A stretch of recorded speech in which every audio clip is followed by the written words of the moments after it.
So finally दोस्तों आप लोग देखोगे ऑयल इंडिया ने अपने क्वार्टर टू के नंबर डिस्क्लोज कर दिए हैं।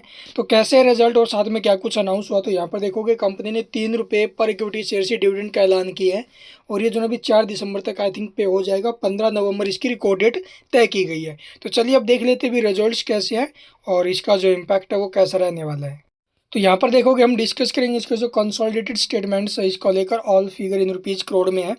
यहाँ पर आपको 6 मंथ एंडेड या फिर हाफ ईयर एंडेड, यहाँ पर आपको क्वार्टर एंडेड रिजल्ट्स देखने को मिलेंगे।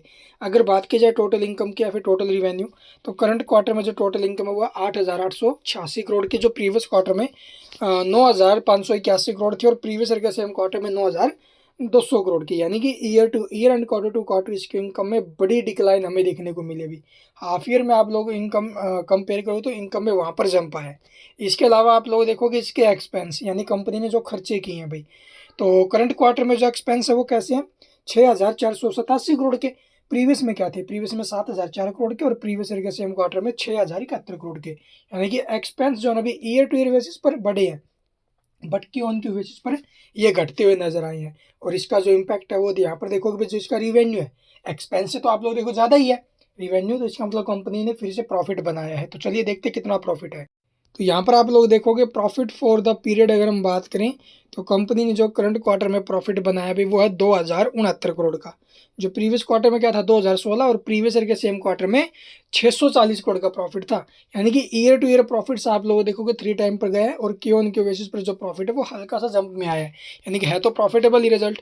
इसके अलावा आप लोग देखोगे इसका अर्निंग पर शेयर यानी कि ईपीएस, ईपीएस जो वो यहाँ पर देखोगे 12.40 का, प्रीवियस में 11 रुपये 59 पैसे और प्रीवियस ईयर के सेम क्वार्टर में 2 रुपये 59 पैसे इसका अर्निंग पर शेयर था भाई।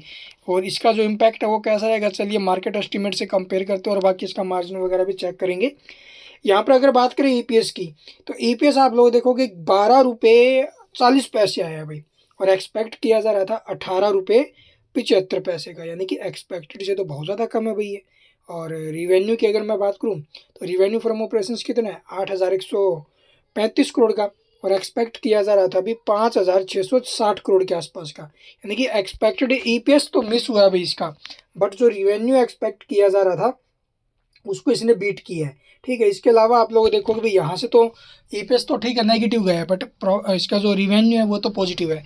और बाकी यहाँ पर एसेट्स देखोगे पीछे के मुकाबले एसेट्स इंक्रीज हुई हैं, साथ में इसका जो बोरोइंग वगैरह कंपनी के ऊपर जो डेट है वो यहाँ से आप लोग कंपेयर करोगे तो भाई इसका जो डेट है वो पीछे के मुकाबले हमें जो है अभी पॉजिटिव आते हुए नजर आया, यानी कि इंक्रीज हुआ है इसका डेट पीछे के मुकाबले, बट शॉर्ट टर्म में ये कम होते हुए नजर आ रहा है भाई।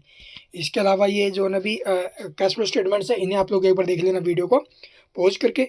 तो चलिए रिवेन्यू सेगमेंट है इसे भी देख लेना। तो यहाँ पर देखोगे डेट इक्विटी रेशियो पीछे के मुकाबले इंक्रीज हुआ है अभी, वो आपने देखा होगा, डेट तो बढ़ा ही है इसका।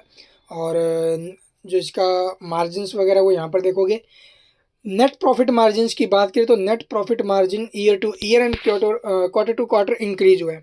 ऑपरेटिंग मार्जिन्स इसके टूटते हुए नजर आए हैं क्यू ऑन क्यू बेसिस पर भी और ईयर ऑन ईयर बेसिस पर भी। तो ये इसके रिजल्ट से भी देखो मिले जुले से संकेत लग रहे हैं, और बाकी मार्केट देखते भी इसको किस प्रकार से लेते हैं। Thank you for watching the video.